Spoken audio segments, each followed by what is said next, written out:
Listen with your eyes.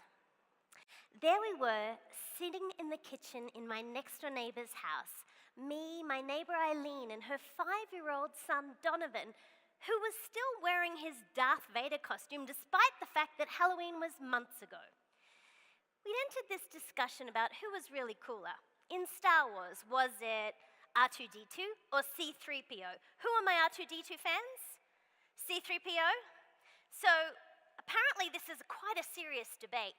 We'd entered this never-ending discussion also about why he couldn't wear his Darth Vader costume to school. How do you reason with a 5-year-old? We're entering this conversation about really who was cooler, and then Eileen and Donovan started to ask me lots of questions, and my head went back and forth between them like a tennis match. And Donovan was saying, would you like to play outside or in? Would you rather zap someone or move things with your mind? Is it Obi-Wan Kenobi or is it Yoda? Who's cooler? I started to sweat. The tension was mounting, my heart was racing, and I couldn't seem to answer the questions quick enough. And Donovan said, Neen, you're not listening. I said, I am listening. He said, Neen, you're not listening. I said, Donovan, I am listening. He said, no, you're not. He screamed, he jumped up, he grabbed my face, he leaned forward, and he said the words I'll never forget. He said, Neen, listen with your eyes. It took a 5-year-old to teach me wisdom well beyond his years, that we don't listen with our ears, we listen with our eyes. We listen with our heart. We listen with our soul. We're in Colorado, the home of legendary speakers that include Steve Spangler and Mark Sanborn. And Mark Sanborn has the Fred factor. Many of you know of that, correct? Well, today I'm going to invite you to follow the Donovan directive. There is no more important decision that you will make, no bigger benefit you will receive, and no bigger payoff in your life than intentional attention. Everything begins with attention. Think about it. Our parents say, pay attention. Our teachers told us, pay attention. This is on the test. Our flight attendants say, your attention, please. In fact, we have heard your attention, please, that we are so sick of hearing it, it irritates us. But how does attention pay when we are overwhelmed, overstressed, and overtired? Does anyone relate to that? Today I'm going to share with you 3 connection strategies of how you can truly be more intentional with your attention. In an attention deficit economy, attention is the true currency. Okay, that's tweetable. We need to move from an attention deficit economy to an attention surplus economy. Attention paid now, we reap dividends forever. Did you know the cost of not paying attention has been calculated? Did you know that 9 people are killed on a daily basis because of distracted driving? Apparently it's more important to update our Facebook status than pay attention.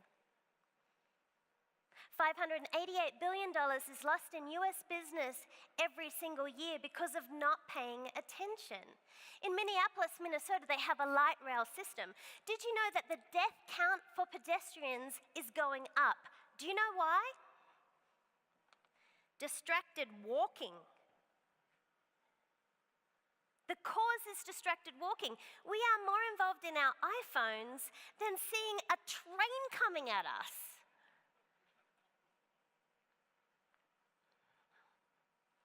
But what about the living, breathing people who are actually right in front of us?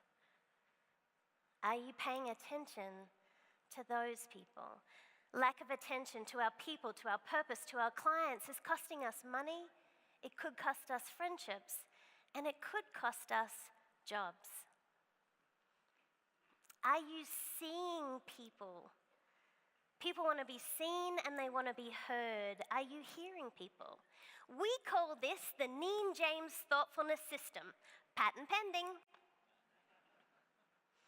Let's talk about some of these strategies. The first strategy is make it important.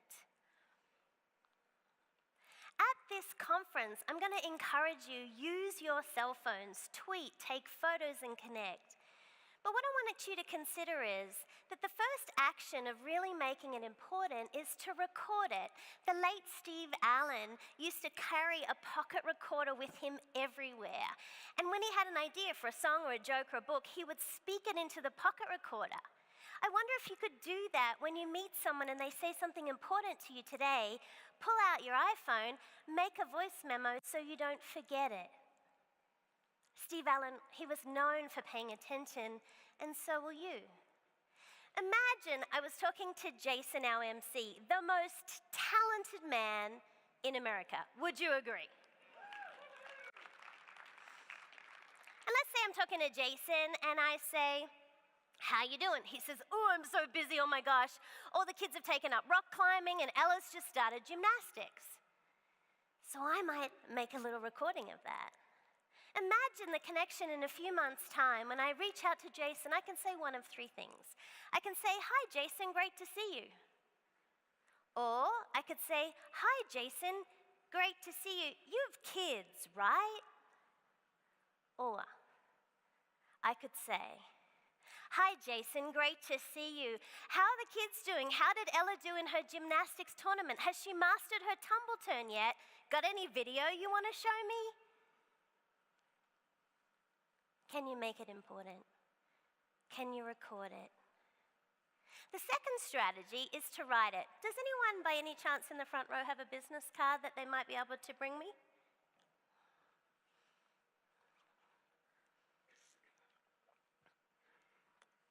Oh, stay there. Thank you. The fabulous Jessica Pettit, everybody. Round of applause. She has a session today. Jess, stay there. Jess, what do you want to get out of the program today? Like, why did you attend this conference, besides being a fabulous speaker, of course? Current trends and making connections. Okay. Your shoes. My shoes. Trends and connections. Okay, thanks. Round of applause for Jess. Imagine when I reach out to Jess, and I now know because I made it important. Take a note. Write things down. Make that person feel important so when you follow up with them, you have something to connect about. Thanks, Jess. I appreciate that. The third strategy is to schedule it. And we need to schedule connection time. In America, you say, okay, it sounds stupid when I say that. So we're just going to go with schedule. Can you schedule connection time? Now, when you systemize thoughtfulness, and this is what I believe it is, it's about systemized thoughtfulness. That's the Neen James thoughtfulness system, patent pending. What you want to do is you want to think about how can I actually schedule time to connect. Now, I know we all like to think we're very spontaneous. I call it planned spontaneity. I know what you're thinking. You're thinking planned spontaneity. It's like jumbo shrimp or working vacation. It's an oxymoron, but here's the thing. Some oxymorons make sense. Less is more. Planned spontaneity is about making time for creative time to connect with what really matters. Can you schedule connection time? Make an appointment with yourself and make it important. Now, some people use spreadsheets for this. I will confess, some people find them useful. I hate spreadsheets. But I have what I call an advocate list. And these are people who I want to contact maybe every month. And so, for example, I might send them a book. So who are your advocates? Who are people that you want to advocate for you or that you would really like to stay in contact with? Write down 3 names of advocates that you can reach out to after this event. So who are your advocates? Now mine, as I said, are people who are, outside my business, maybe inside my industry, and I send them an article or just let them know that I'm thinking about them. That's a way to schedule follow-up. Who are your advocates? Who can you remind that you're thinking of them. My friend and my speaking coach, his name is Lou Heckler. Do any of you know the legendary Lou Heckler? Yeah, amazing man. And Lou knows that I start every email with, "G'day, gorgeous." Recently, I opened my mail to find this little pink purse that said, "Hello, gorgeous." It took him a moment. It cost him a little, but it meant a lot. Could you do that for someone? Could you do something like that for someone that just reminds them that you're thinking of them? Attention is the true currency. Are you truly making time to schedule? Now, many of you are saying, "Oh, Neen, but I'm too busy." Well, by the way, we are all busy. But I call this making time in time. This is about using those small pockets of time. Many of you travel as part of what you do. Can you just simply grab your phone and text someone a message while you're at the gate? When you're in your hotel room, could you send someone an article or a blog? Sure beats watching TV like the Kardashians or Storage Wars. And it beats mindlessly scrolling through Facebook. Oh, look, Marcy had dinner at the Cheesecake Factory. Dessert was wonderful. I mean, really? Really? Have you ever noticed that no one sends handwritten notes anymore? Well, except Jimmy Fallon. My friend and fellow speaker, Tom Singer, sends handwritten notes. And I personally carry stamped stationery with me everywhere. When's the last time you wrote a note? And you can do this on the plane. But imagine the connection that Tom's clients have to him when they get home from a conference like this and there's a note from him reminding them. Where do you think handwritten notes end up in the house? The most honored place in the house. On the fridge, you're right. That's exactly what happens. Could you write a note to one of your advocates? Could you remind them that you were thinking of them? This is all about making time in time. The second strategy of attention pays, the way to really connect with people is to gift people their name back. Nobody wants to be next, right?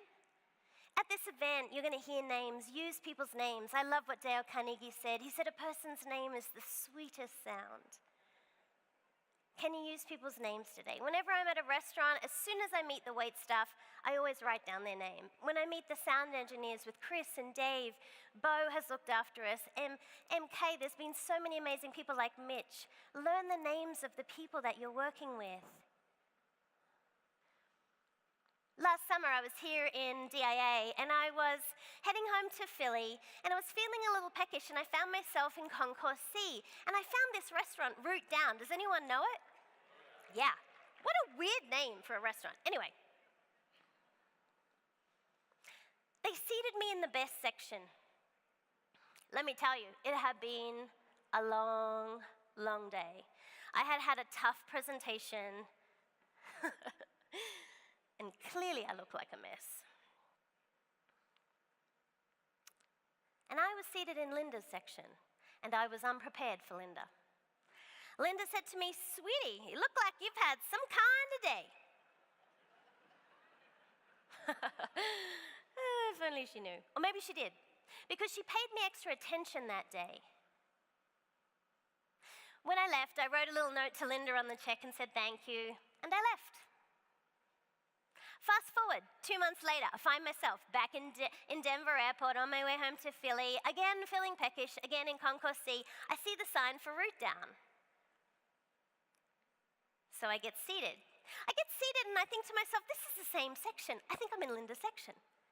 I turn around, she walks up to me, gives me a huge hug, and she said, and I said, "Oh my God, g'day, Linda." And she said, "I saw you standing out the front. I asked for you to be seated in my section." How did she do that? Of all the people that she meets, how did she do that? You see, Linda knows attention pays. Are you giving people the gift of your attention? Can you use people's names more and more, and especially at this event?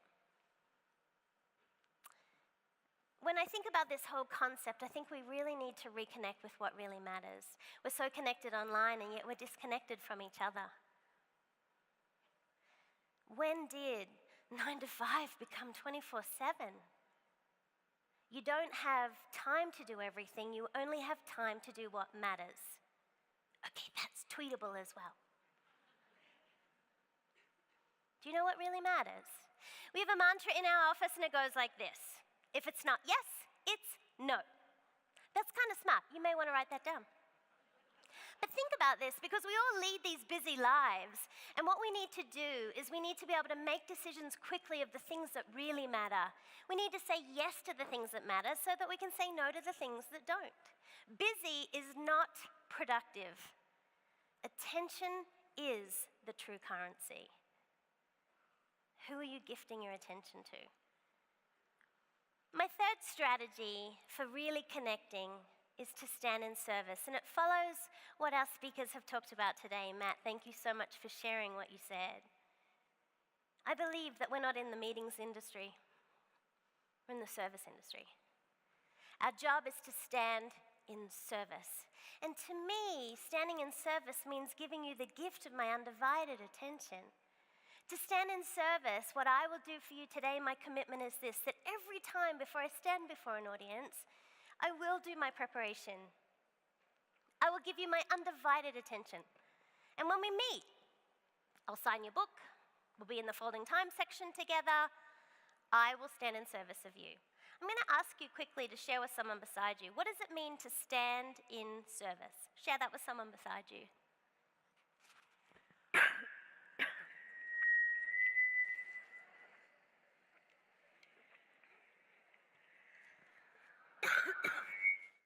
Oh dear. Okay. Thank you.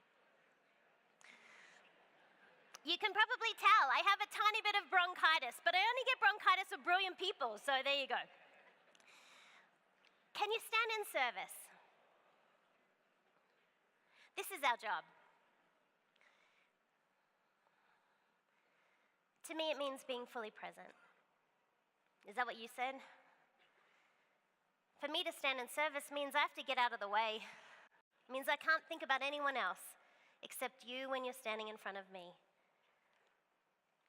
If you'd like more strategies on how attention pays, you can text the word attention to this number, 33444, and you will receive our white paper on attention. There's full of strategies of how you as a leader can pay more attention. Today, as you attend some fantastic sessions and you hear from great speakers, I ask you, can you apply the Neen James thoughtfulness system? Patent pending. Can you make it important? Can you gift people their names? And can you stand in service? Can you write notes about each other? Can you use people's names? And can you give each other the gift of your undivided attention? I can still see my little Donovan sitting in the kitchen in his Darth Vader costume. Listening to Donovan, he altered my path to be more thoughtfully attentive. And I hope in the course of your conversations today that you can remember the Donovan directive, that you can know that it isn't that we listen with our ears, we listen with our heart, we listen with our soul. But ladies and gentlemen, today I beg of you, do what Donovan says. I ask you to listen with your eyes. Thank you.